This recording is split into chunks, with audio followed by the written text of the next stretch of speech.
কারখানায় মালিক পক্ষের লোকজন নারী শ্রমিকদেরকে কন্ডোমের প্যাকেট দেখানো হয় এবং তাদেরকে বলা হয় তোমরা দেখা করো, এমনকি তাদের গায়ে হাত দেওয়া হয়। এত কিছু করার পরে শ্রমিকেরা যখন এই ঘটনার বিচারের দাবি করেন তখন এই কারখানার মালিক যারা বিচারের দাবি করে তাদেরকেই চাকরিচ্যুত করে। তারই ধারাবাহিকতায় গত 4 ডিসেম্বর এই শ্রমিকেরা এই যৌন হয়রানি এবং নারী শ্রমিকদেরকে হয়রানির প্রতিবাদে যখন কারখানার কাছে সকলে মিলে দাবি করল এই 3 কর্মকর্তার বিচার করতে হবে, তখন এই কারখানার মালিক প্রশাসনের সহযোগিতা নিয়ে এই কারখানার মালিক 85 জন শ্রমিককে চাকরিচ্যুত করেছে। আজকে এই শ্রমিকেরা আইনের প্রতি শ্রদ্ধাশীল বিধায় তারা এই শ্রমিকেরা সকলে শ্রম মন্ত্রণালয় এবং শ্রম মন্ত্রণালয়ের অধীন কলকারখানা অধিদপ্তরে একটি স্মারকলিপি দিয়েছিলেন, যার ধারাবাহিকতায় গত 11 তারিখে তাদেরকে নিয়ে বসা হয়েছিল।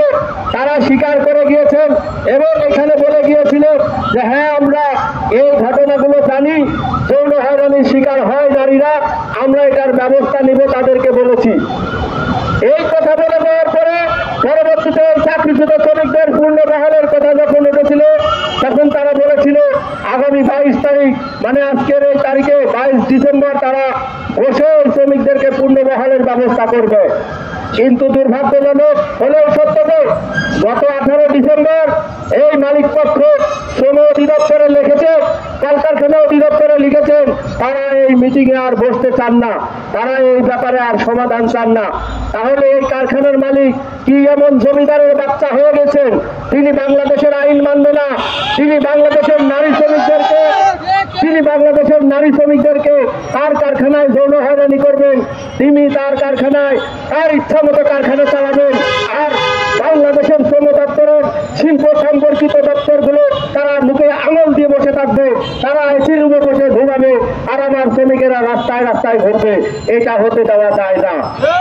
সংগ্রামী উপস্থিতি, আমরা পরিষ্কার ভাবে বলতে চাই এই কারখানার শ্রমিকেরা শ্রম দিয়ে পারিশ্রমিক নেয়, তাদের সম্মান আছে, তারা এমন হয়ে যায়নি গার্মেন্টসে চাকরি করে বিদায় তাদেরকে যৌন হয়রানি করবেন, তাদেরকে চাইলে নির্যাতন করবেন, আর এই নির্যাতনের বিচার চাইতে গেলে তাদেরকে এলাকা ছাড়া করবেন, তাদেরকে বহিরাগত মাস্তান দিয়ে হয়রানি করা হচ্ছে। তাই আমরা চাই মাননীয় শ্রম উপদেষ্টা, আমরা চাই একটি স্বাধীন দেশ, নতুন স্বাধীনতা পেয়েছে 5ই আগস্টের পরে, আমরা চাই এই আগস্টে কোনো বৈষম্য থাকবে না। এই আগস্টের পরে যে মূল কথা ছিল কোনো বৈষম্য থাকবে না, সেই বৈষম্যের বিরুদ্ধে এই 5ই আগস্ট স্বাধীন হয়েছে। আজকে আমরা দেখছি এই ডিসেম্বরের 4 তারিখে যে ধরনের নির্যাতন হয়েছে, গার্মেন্টস শ্রমিকদের উপরে যে ধরনের নির্যাতন বৈষম্য হচ্ছে, হয়রানি হচ্ছে, এই হয়রানির বিচার করতে হবে। আজকে যদি এই মালিককে আপনারা ছাড় দিয়ে দেন, এই মালিকে যদি যৌন হয়রানি করে পার পেয়ে যায়, তাহলে আপনাদের এই স্বাধীনতার কোনো মানেই হয় না। তাই আমরা বলতে চাই অনতিবিলম্বে আপনারা এই মালিকের বিরুদ্ধে প্রয়োজনীয় পদক্ষেপ গ্রহণ করবেন, অন্যথায় আমরা এই কারখানার শুধু শ্রমিক নয়, আশুলিয়ায় যতগুলো ইউনিয়ন রয়েছে সকল শ্রমিকদের নিয়ে এই কারখানায় শ্রমিকদের যৌন হয়রানির বিরুদ্ধে কঠোর পদক্ষেপ নিতে বাধ্য হব। এই বলে আমার বক্তব্য শেষ করছি। দুনিয়ার মধ্যে এখন